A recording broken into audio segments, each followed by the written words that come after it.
खास कार्यक्रम खास खबर में आपका स्वागत है और मैं हूं मोहम्मद कमर खान। बात करेंगे हाथरस मामले को लेकर। लगातार हर रोज़ नई कड़ियां जिस तरह से खुलती दिखाई दे रही थीं, कई कड़ियां इससे जुड़ती भी दिखाई दी और मामले में कई रंग भी नजर आने लगे।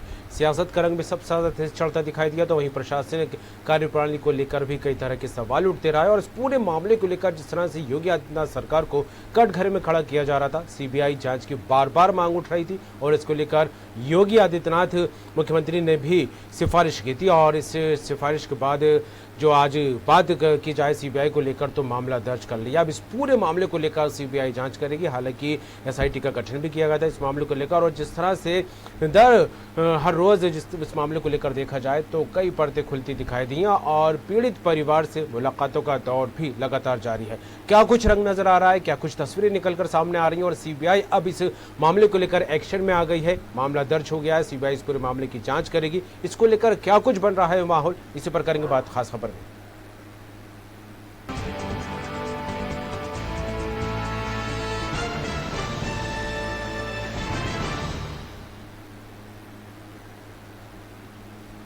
हाथरस कांड को लेकर सियासी उबाल और कई सवालों के बीच इस केस की जांच अब सीबीआई करेगी। डीओपीटी यानी केंद्रीय कार्मिक विभाग ने जांच को लेकर नोटिफिकेशन जारी कर दिया है।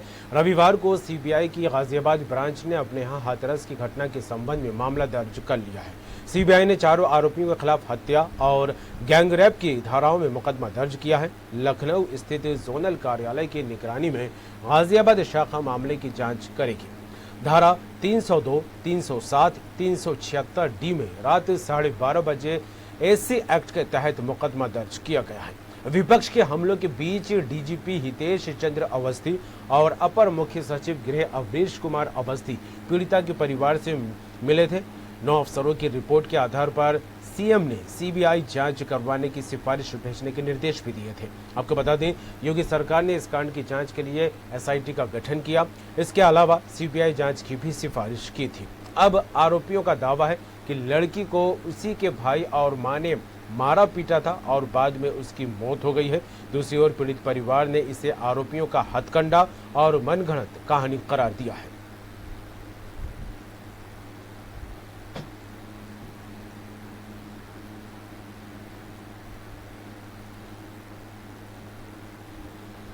हाथरस मामले को लेकर बार बार मांग उठ रही थी कि पूरे मामले की जांच सीबीआई से कराई जानी चाहिए और आज वो दिन आ गया। सीबीआई ने मामला दर्ज कर लिया और उसको लेकर सीबीआई एक्शन में आ गई। इस पूरे मामले की तह तक पहुंचेगी। हाथरस गैंगरेप मामले की जांच अब सीबीआई करेगी। डीओपीटी ने जांच को लेकर नोटिफिकेशन जारी कर दिया है और सीबीआई की गाजियाबाद ब्रांच ने मामला दर्ज कर लिया है। सीबीआई ने चारों आरोपियों के खिलाफ हत्या और गैंगरेप की धाराओं में मुकदमा दर्ज किया है। मुख्यमंत्री योगी आदित्यनाथ को लेकर बात की जाए तो उन्होंने सीबीआई जांच की सिफारिश की थी और रात 12:30 बजे एससी एक्ट के तहत धारा 302, 307, 376 डी में मुकदमा दर्ज किया गया है। और खबर पर बात करेंगे, सीधे रुख करेंगे लखनऊ का। हमारे साथ जुड़ गए Uttar Pradesh state head RC Bhatt ji.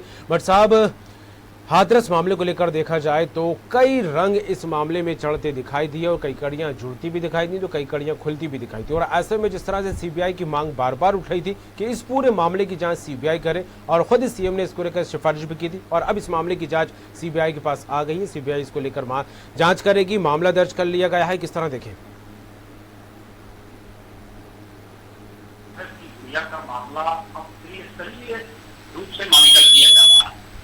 सबसे पहले तो हाईकोर्ट ने स्वतः संज्ञान लिया है, जिसमें कल 5 अधिकारियों की पेशी है। हाईकोर्ट ने सतहीर उपस्थित होने के लिए कहा था। अपर मुख्य सचिव गृह अवनीश अवस्थी, उत्तर प्रदेश के महानिदेशक हितेश अवस्थी, उसके साथ साथ एडीजी लॉ एंड ऑर्डर, उसके साथ साथ एसपी जो भूतपूर्व एसपी हैं हाथरस के, और उसके साथ साथ डीएम प्रवीण कुमार, इन तमाम लोगों को हाईकोर्ट ने सीधे तौर पर कहा है कि आप व्यक्तिगत अपीयरेंस हो, आप स्वयं उपस्थित हों और कोर्ट को सारा मामला पता है। सबसे पहले तो यह कल जो है कोर्ट में सारे अधिकारियों की पेशी है और उसके साथ साथ सीबीआई की अब कहीं न कहीं राज्य सरकार ने इसको रिकमेंड कर दिया था सीबीआई को कि जांच सीबीआई करेगी, लेकिन सीबीआई को आने में 1 सप्ताह देरी लग गई और उस पर तरह तरह की राजनीति होने लगी। तमाम विपक्षी पार्टियां आरोप लगाने लगी कि सीबीआई संविलंब कर रही है, घटना के सबूत मिटाए जा रहे हैं।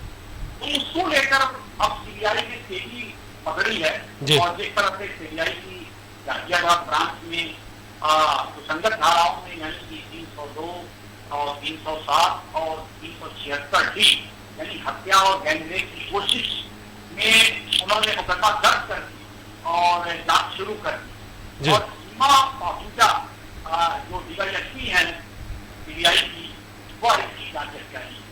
तो सीधे तौर पर अब सीबीआई अलग जांच कर रही है, एसआईटी अलग जांच कर रही है, उच्च न्यायालय अलग तमाम चीजों को देख रहा है, कल अधिकारियों को पेश होने के लिए कहा और उसके साथ साथ एसआईटी को 10 दिन का अधिक समय दिया गया है, क्योंकि एसआईटी ने मांग की थी कि हमें 10 दिन का समय और दिया जाए। तो राज्य सरकार ने 10 दिन का समय और दिया है कि यानी कि हाथरस की गुड़िया के मामले पर त्रिस्तरीय रूप से जांच हो रही है और निश्चित रूप से सीबीआई अपना अलग काम कर रही है, उसके साथ साथ एसआईटी अपना अलग काम कर रही है और हाईकोर्ट अपना अलग काम कर रही है। और निश्चित रूप से जो है कहीं न कहीं तमाम उन बिंदुओं पर इन लोगों को व्यक्तिगत रूप से इनका बयान लेके और छानबीन करके कोर्ट में भी और उसके साथ साथ सीबीआई अब तमाम बातों पर खासतौर पर अब जांच होगी जो चीज अभी अंदर की पर्दे के अंदर की या निकल कर नहीं आएगी या सच्चाई नहीं। लेकिन रोज कहीं न कहीं कमर इस मामले कुछ न कुछ नया चीज आ जा रहा है। कभी जेल में बंद आरोपी पत्र लिखता है कि हमारे निजी रिश्ते रहे हैं, उसके साथ साथ हमको फंसाया गया है। तरह तरह की कहानियां जो है निकल के आ रही और निश्चित रूप से कहीं कहीं लगता है कि इसकी गहन जांच होनी चाहिए और इस तरह से हाईकोर्ट ने कड़ी फटकार लगाई है और सतत संज्ञान लेकर 5 अधिकारियों को तलब किया है। निश्चित रूप से दूसरे न्याय की उम्मीद है और उसके साथ साथ सीबीआई जो देश की सर्वोच्च जांच एजेंसी है और कहीं न कहीं इस पर भी लोगों का बड़ा भरोसा है और जिस तरह से वो जांच करेगी और निश्चित रूप से कहा जाए कि सही तथ्य निकल कर आए और एसआईटी भी अपने दृष्टिकोण से अलग जांच कर रही है। उसमें भी देखा जा सकता है कि एसआईटी की जांच क्या बन जाती है। बिल्कुल अब सीबीआई एक्शन में आती नजर आ रही है इस पूरे मामले को लेकर, लेकिन जिस तरह से देखा जाए भटजी के हाथरस पीड़ित जो परिवार है उस क्षेत्र को छावनी में तब्दील कर दिया गया। पुलिस की कार्यशैली पर लगातार सवालिया निशान लगते रहे और सरकार को भी विपक्ष लगातार जो है कटघरे में खड़ा करता दिखाई दिया। ऐसे में सीबीआई ने तो अब ये केस अपने हाथ में ले लिया है और पीड़ित परिवार के घर या उसके आसपास के क्षेत्रों को लेकर बात की जाए तो क्या स्थिति फिलहाल देखने को मिल रही है, क्योंकि वहां पर बैरिकेडिंग की गई है, छावनी में तब्दील कर दिया गया है पूरा क्षेत्र, क्या कहें? हाथरस की गुड़िया का जो परिवार है उसका सीधा आरोप है कि वो भयभीत है और उनकी जान को खतरा है। राज्य सरकार को हाईकोर्ट ने निर्देश दिया, सुप्रीम कोर्ट ने भी निर्देश दिया कि इस पर इनकी कड़ी सुरक्षा की जाए और उस मामले में कहीं न कहीं पूरा गांव जो है वो छावनी में बदल दिया गया है और कई दर्जन पुलिस वालों की वहां ड्यूटी लगाई गई है। वहां संबंधित थाना अध्यक्ष हैं, उसके साथ साथ अन्य जो फोर्सेज हैं उनकी व्यवस्था वहां और उसके साथ साथ वहां सीसीटीवी कैमरे लगाए गए और वहां एक रजिस्टर रखा गया है। जो भी आगंतुक वहां मिलने आता है गुड़िया के परिवार से, उनके माता पिता से, उनके भाई से, तो वो अपना ब्यौरा दर्ज कराए। सीधे तौर पर देखा जाए तो सरकार कहीं न कहीं अब पूरी नजर रखना चाहती और ये भी एक मुस्लिम की सुरक्षा को लेकर भी ये जरूरी है, क्योंकि जिस तरह तक उनके परिवार वालों ने, उनके माता पिता और भाई ने अंदेशा जताया है हम लोगों की हत्या हो सकती है, हम लोग के साथ अनहोनी हो सकती है, तो उसको लेकर कहीं कहीं कोर्ट ने कड़ी फटकार लगाई है और उत्तर प्रदेश शासन का जो गृह विभाग है उन्होंने पूरी तरह से सुनिश्चित किया है कि इनको पूरी सुरक्षा मिले, पूरी व्यवस्था रहे। कई दर्जन पुलिस वाले लगाए गए हैं, सीसीटीवी कैमरे हैं, आगंतुक रजिस्टर लगाया गया है और खासतौर पर जो फ्लाइंग पुलिस है वो अपना ही काम कर रही है, बैरिकेडिंग किए गए हैं। तो ये तमाम व्यवस्था कहीं न कहीं दुनिया के परिवार के लोगों के लिए लगाया गया है, क्योंकि किसी भी अनहोनी को रोकने के लिए और खासतौर पर जवाबदेही ना हो उत्तर प्रदेश सरकार की, इसको लेकर उत्तर प्रदेश सरकार कहीं न कहीं सतर्क है और उसकी सतर्कता का नतीजा यही है कि कितनी सुरक्षा दुनिया के परिवार को प्रदान। बिल्कुल भटजी, और इस पूरे मामले को लेकर देखा जाए तो एक के बाद एक कई सवाल उठते दिखाई दिए, सवालिया निशान लगातार लगते रहे। और खुद पुलिस महकमे के एक बड़े आला अधिकारी को लेकर बात की जाए तो उन्होंने भी इस बात को लेकर कहा था कि पीड़िता के साथ गैंगरेप नहीं हुआ है।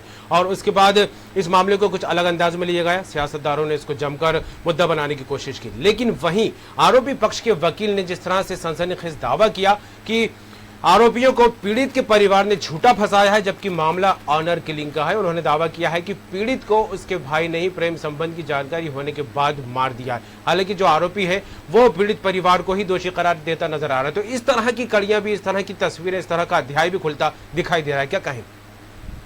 देखिए कमर, अब ये मैंने पहले कहा कि ये सीरियसली जांच रिपोर्ट अपना अलग काम कर रही है, सीबीआई अपना अलग काम कर रही है और एसआईटी अपना अलग काम कर रही है। और इसमें जिस तरह से हाथरस की गुड़िया को लेकर जिस तरह से राजनीति हुई है, ये बड़ा दुखद है कहीं न कहीं।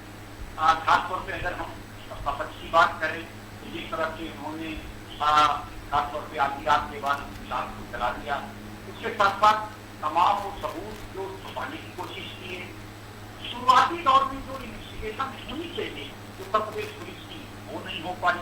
उत्तर प्रदेश का वो कौन सा अधिकारी है, ये भी जांच का विषय है, जो लगातार जिलाधिकारी हाथरस और एसपी हाथरस देख ले रहा था। एसपी का ट्रांसफर तो हुआ नहीं, जिलाधिकारी अभी भी मौजूद है। आखिर सरकार की वो कौन सी मजबूरी है जिसको लेकर जिलाधिकारी को अभी तक वहां रोका गया? इस पर बहुत हो हल्ला मचा और राजनीति भी कहीं न कहीं कमर बहुत सुनियोजित तरीके से हुई। कोई ऐसा दल नहीं बचा जो गुड़िया के माता पिता के आंसू पोछने नहीं है। बिल्कुल निश्चित रूप से जिस तरह से सत्ता पक्ष भी लगातार इसको ढकने का काम कर रहा था, उससे वो कहीं न कहीं संदेह के खेल गया। और लगातार जिस तरह से राहुल गांधी, प्रियंका गांधी और अन्य जो पार्टियों के नेता थे वो वहां गए और उन्होंने गुड़िया के परिवार का आंसू पोछने का काम। लेकिन इसमें आंसू पोछना कम और राजनीति बहुत तेज हो।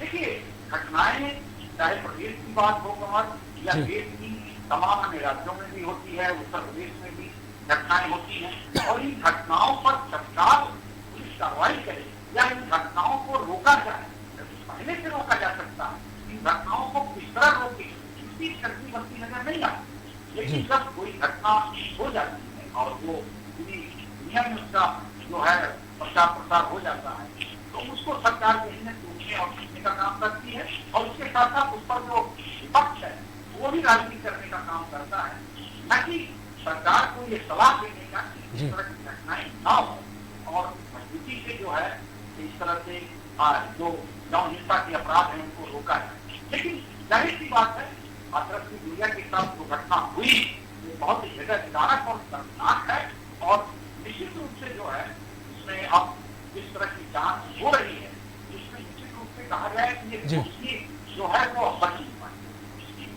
बिल्कुल, अपराध को कैसे रोका जाए? भट्ट जी, आपने बड़ा अच्छा सवाल किया और इस सवाल को लेकर बात की जाए तो उत्तर प्रदेश में जब इस तरह के मामले सामने आते हैं तो ये सवाल चीख चीख कर गूंजता सुनाई देता है, पूरे प्रदेश में ही नहीं बल्कि देश के और हिस्सों में भी इसकी आंच जो है महसूस की जा सकती है। लेकिन इस सवाल का जवाब आज तक नहीं मिल पाया है क्योंकि प्रदेश में सत्ताएं बदली, सरकारें आई चली गई, लेकिन इसको लेकर एक सटीक और एक मजबूत रणनीति आज तक सरकार की तरफ से बनती दिखाई नहीं दी। और चुनावी जब माहौल बनता है तो इस मामले को लेकर दावे और वादे पुरजोर तरीके से किए जाते हैं। क्या कहें?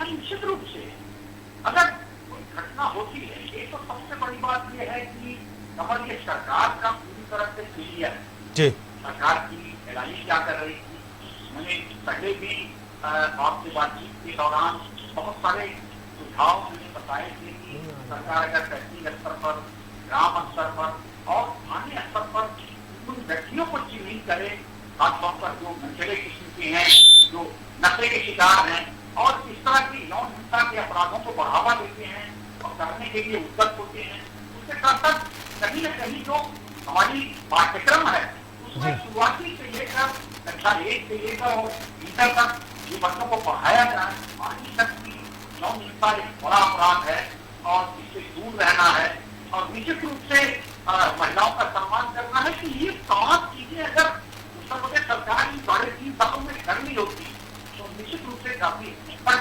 पर लगाम लगाई जा सकती थी। लेकिन इससे पहले की सरकारों ने कुछ खास नहीं किया। बातें बड़ी बड़ी करते हैं, दावे बड़े बड़े करते हैं, लेकिन चुनाव आता है तो बड़े वादे करते हैं महिला सुरक्षा को लेकर। भारतीय जनता पार्टी ने भी 2017 में अपने संकल्प पत्र में दिया था, और नतीजा आज के समय आप देखिए, बलरामपुर की घटना, हाथरस की घटना, शहर की घटना, आदि घटना रुक नहीं गई। और बिल्कुल जो है शासन के जो हुक्मरान है उनको देखना चाहिए कि तमाम चीजों पर लगातार अंकुश लगाया जाए। आपने एंटी मोमियो स्क्वाड का गठन किया है, अभी परसों आपने बैठक की है, और उस बैठक को आप कर रहे हैं। पहले से आप उसमें एडीजी रहेंगे, अधिकारी को लगा के सीधे तौर पर इसकी मॉनिटरिंग करते, तमाम जो पेश करना महिला अधिकारी हैं पुलिस की, उनको लगाते, तो उससे कम से कम ये है कि और फिर इन अपराधों को रोकने में शामिल। हाँ, एक बात जरूर कहें, जिस तरह से अखिलेश यादव के समय में 10-90 की स्थापना हुई, महिला हेल्पलाइन शुरू की गई, महिला पुलिस की थी। अगर कोई भी महिला जहाँ तक भी उसको यह आभास हो, किसी तरह की तकलीफ हो या यौन हिंसा की आशंका हो, तो वो वहाँ फोन करके सहायता मांग सकती है। ये इस तरह की अगर प्रोग्राम चलाए जाए, सरकार को नया पॉलिसी बनाए, या मैं जिस तरह से कह रहा हूँ उस तरह से सरकार को शुरुआत करे, तो निश्चित रूप से इसकी लगाई जाए। बिल्कुल, कानून व्यवस्था को लेकर भले ही सवालिया निशान लगते रहो। हालांकि योगी आदित्यनाथ सरकार को लेकर बात करें भट्टी, तो लगातार गंभीर है कि किसी न किसी तरह उत्तर प्रदेश में जो अपराधों का ग्राफ बढ़ रहा है उसको नीचे लाया जा सके। और जिस तरह से आपने भी जिक्र किया, एंटी रोमियो जैसे कई अभियान चलाए गए, और खुद सीएम योगी आदित्यनाथ पुलिस महकमे के आला अधिकारियों के साथ लगातार बैठकें करते दिखाई देते। तो क्या लगता है जो सरकार की तरफ से इस तरह के कदम उठाए जा रहे हैं, उनका कितना असर उत्तर प्रदेश में देखने को मिल रहा है? अब माफियाओं के खिलाफ कार्रवाई हो रही है, जो भू माफिया हैं, जो संगठित अपराध चलाते हैं, उनके खिलाफ कार्रवाई हो रही है। लेकिन ये भी तो आप देखिए कि आपने 2017 में महिलाओं की सुरक्षा को लेकर क्या बातें, और किस तरह से आपने कहा था कि हम महिलाओं को सुरक्षित रखें, हमारी जो बच्चियां हैं, महिलाएं हैं, वो किस तरह से सुरक्षित हों। ये आपका दायित्व है। आप राज्य में हर व्यक्ति को, खासतौर पर वीकर सेक्शन के जो लोग हैं उनको खासतौर पर महिलाएं अगर सुरक्षित हैं तो निश्चित रूप से कहीं न कहीं ये फेलियर है। और आपने वादा किया था कि आप महिलाओं को सुरक्षा प्रदान करें, तो आपको कोई ठोस एजेंडा बनाना पड़ेगा। जाहिर की बात है, बैठक करने से नहीं करने वाला, जब तक कि उत्तर प्रदेश सरकार के तमाम आला अधिकारी जो गृह विभाग के हैं, मुख्यमंत्री के दिशा निर्देशों का 100% अनुपालन नहीं करें। हालांकि ऐसी बात नहीं है, मुख्यमंत्री को चिंता है उत्तर प्रदेश में महिलाओं की सुरक्षा मुख्यमंत्री के सर्वोपरि कार्यों में है। लेकिन उसके साथ साथ जो नीचे के अधिकारी हैं, गृह विभाग के अधिकारी हैं, जनपदों के एसपी और जिलाधिकारी हैं, मैंने फिर कहा कि इस तरह से आपको एक ठोस प्लान तैयार करना पड़ेगा, और तब जाकर आप उनकी सुरक्षा पर काबू कर सकते हैं। देखिए, मुख्यमंत्री के सामने बड़ी चुनौतियां हैं, और प्रदेश को आर्थिक गतिविधियों में तेजी से ले जाना, औद्योगिक गतिविधियों में तेजी से ले जाना, लोगों को सुरक्षा प्रदान करना, उसमें सबसे बड़ी चीज ये भी है कि महिलाओं को भी सुरक्षा प्रदान करना, ये भी मुख्यमंत्री जी की एक बड़ी जिम्मेदारी है। और जिस तरह से ये खेल हो रहा है, क्लियर हो रहा है, कहीं न कहीं यौन हिंसा के अपराध बढ़ रहे हैं, तो इन बढ़ते हुए अपराधों को रोकना पड़ेगा, लगाम लगाना पड़ेगा, तब जाके आपको कहीं न कहीं लोग कहेंगे कि हाँ, ये सरकार अच्छी है। क्योंकि 2022 में विधानसभा के चुनाव होने हैं, और निश्चित रूप से विपक्ष तैयार बैठा है कि उत्तर प्रदेश में इस तरह का कोई मुद्दा मिले, और हाथरस को एक बानगीवार है, लेकिन इस तरह के अगर मामले आए समझ, तो निश्चित रूप से सरकार को जवाब देना 2022 में मुश्किल। चलिए, बिल्कुल अब देखने वाली बात होगी। जुड़ने के लिए, तमाम बात के लिए भट्ट जी आपका बहुत बहुत शुक्रिया। तो जिस तरह देखा जाए, हाथरस मामला लगातार गर्माता दिखाई दे रहा है। तकरीबन 1 महीने का वक्त इस मामले को लेकर होने वाला है, जब पीड़िता के साथ बालात गैंग रेप किया गया था और उसको अस्पताल में भर्ती कराया गया था। 29 सितंबर को पीड़िता ने दिल्ली में दम तोड़ दिया था। 19 साल की दलित नाबालिग लड़की के साथ 14 सितंबर को कथित तौर पर गैंग रेप और मारपीट हुई थी। हालांकि यूपी पुलिस का कहना है कि मेडिकल रिपोर्ट में रेप की पुष्टि नहीं हुई है। शुरू में पीड़िता का अलीगढ़ में इलाज हुआ, लेकिन हालत में सुधार नहीं होने पर उसे दिल्ली के सफदरगंज अस्पताल में शिफ्ट किया गया था और वहां इलाज के दौरान 29 सितंबर को पीड़िता ने दम तोड़ दिया था। और इसके बाद जो एक टर्निंग पॉइंट इस पूरे मामले में सामने आया वो ये रहा कि पुलिस ने रातों रात इस पीड़ित युवती के शव को शमशान में ले जाकर अंतिम संस्कार कर दिया था, परिजनों को नहीं सौंपा था। उसके बाद मामला लगातार गर्माता दिखाई दिया है और इस पूरे मामले को लेकर सियासत भी सामने आई, तो समाज के लोगों ने भी इसको न्याय दिलाने को लेकर इस मामले को लेकर जमकर उठाया और आक्रोश देश की जनता में भी देखने को मिला। सीबीआई जांच की मांग लगातार उठती रही और खुद सीएम योगी आदित्यनाथ ने सीबीआई जांच की सिफारिश की थी और आज जिस तरह देखा जाए इस पूरे मामले को लेकर सीबीआई ने मामला दर्ज कर लिया और वह एक्शन में सीबीआई आ गई है। अब देखने वाली बात होगी कि एसआईटी का गठन भी किया गया था, जांच वो भी चल रही थी और अब सीबीआई इस मामले को लेकर कितनी तह तक जाती है और क्या कुछ इस मामले से जुड़े जांच के बाद परतें खुलती दिखाई देती है। खास खबर में फिलहाल इतना ही, दीजिए इजाजत, बाकी खबरों के लिए बने रहिए।